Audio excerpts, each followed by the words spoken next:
नमस्कार दोस्तों, स्वागत है आपका फिर से RGSE में।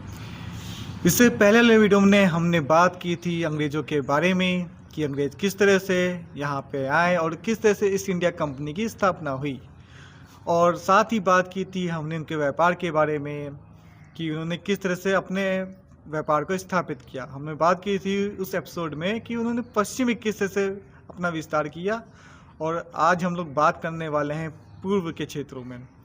तो उसके लिए हम बुलाना चाहेंगे अपने मित्र को, रत्नेश जी को।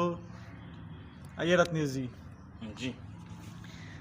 तो बताइए आज आपको कि पूर्व में किस तरह से अंग्रेजों ने अपने अधिकार स्थापित किए।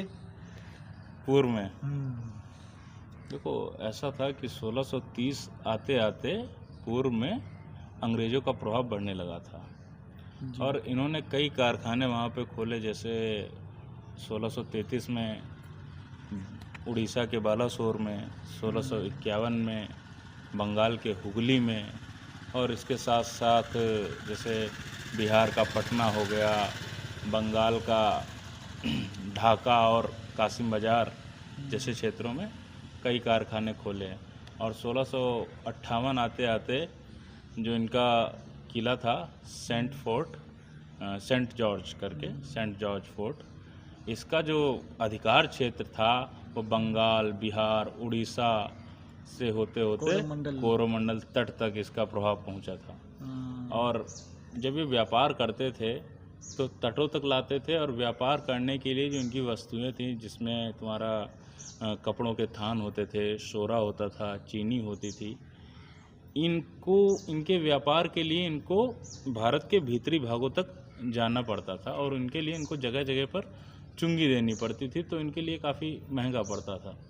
तो इस चुंगी से बचने के लिए इन्होंने निरंतर प्रयास किए।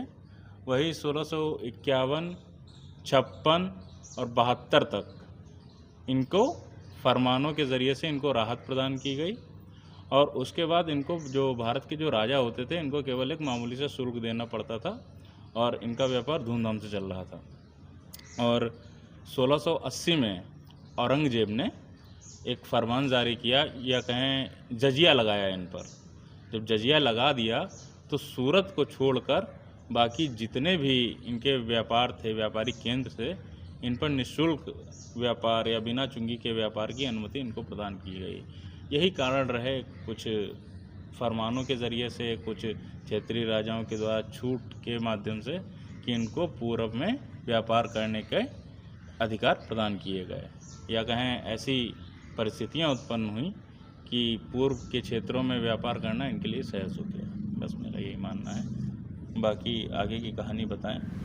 1690 में बंगाल के शासक इब्राहिम खान ने अंग्रेजी ईस्ट इंडिया कंपनी को निमंत्रित किया।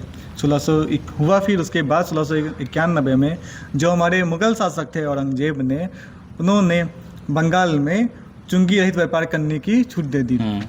इसके साथ ही अंग्रेजों ने सुल्तानती में कारखाने स्थापित किए।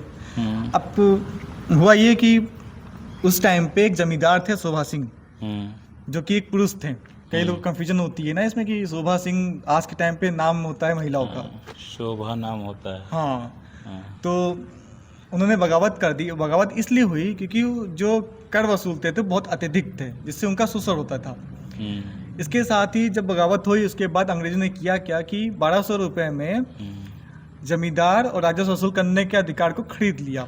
इसके साथ हुआ ये भी कि जब अधिकार खरीद लिए तो ये सुल्तानाती, गोविंदपुर और कालीकाता के जो गांव थे, उनमें उनको राजस्व वसूल करने के अधिकार मिल गए।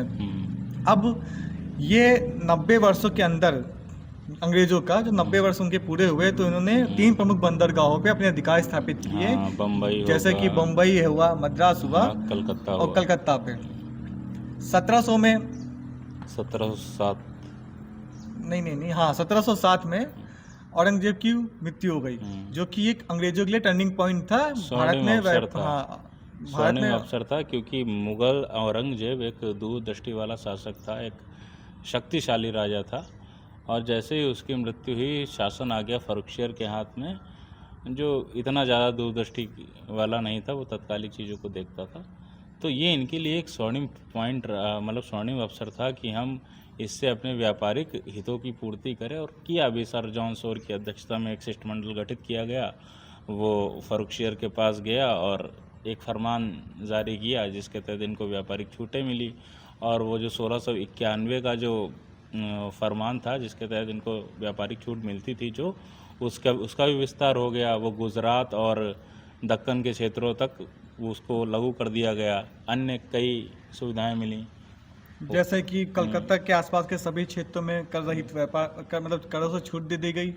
10,000 रुपये वार्षिक के बदले सूरत में भी इनको व्यापार से छूट मिली, और बंगाल में भी 3,000 रुपये वार्षिक के बदले इनको मुक्त व्यापार करने के लिए छूट मिल गई। और हुआ ये कि इन्होंने अपने सिक्के डाले, जो जहाँ भी मुगल शासक था, बम्बई में सिक्के डाले गए और मुगल सल्तनत में उन सिक्कों की मान्यता बढ़ी। यानी कि आप सोचिए, जिस समय में सिक्का मुगलों का चलता था, अब सिक्का चलता है अंग्रेजों का। आपने कहावत सुनी कि वहाँ हमारा सिक्का चलता है। हाँ, तो आप सोचिए कि एक व्यापारिक कंपनी इस देश में अपना सिक्का चला रही थी, है ना। ये राजाओं की अदूरदर्शिता, विलासिता और अंग्रेजी हुकूमतों की नीति को ना समझ पाने का परिणाम था। तो ये था हमारा जो फरमान था, उसके कुछ पॉइंट्स। और इसके साथ ही अंग्रेजों ने पूर्व में और पश्चिम में अपने अधिकार स्थापित कर लिए थे, और एक महत्वपूर्ण मतलब अपनी जो इनका मेन अवस्थिति बनाए रखी थी। और हैदराबाद की जो उनको मिले थे अधिकार, उनको यथास्थिति बनाए रखा गया था। जी, इस तरह से आज की श्रृंखला को हम लोग यहीं पे अब समाप्त करते हैं, और मिलेंगे नई श्रृंखला में कुछ नई चीज़ों के साथ, कुछ नई कंपनियों के साथ, नए तथ्य और नए कंसेप्ट, है ना। कुछ रोचक जानकारी आपको देंगे, आपको भी आनंद आएगा सुनने में और हमको सुनाने में। बहुत बहुत शुक्रिया।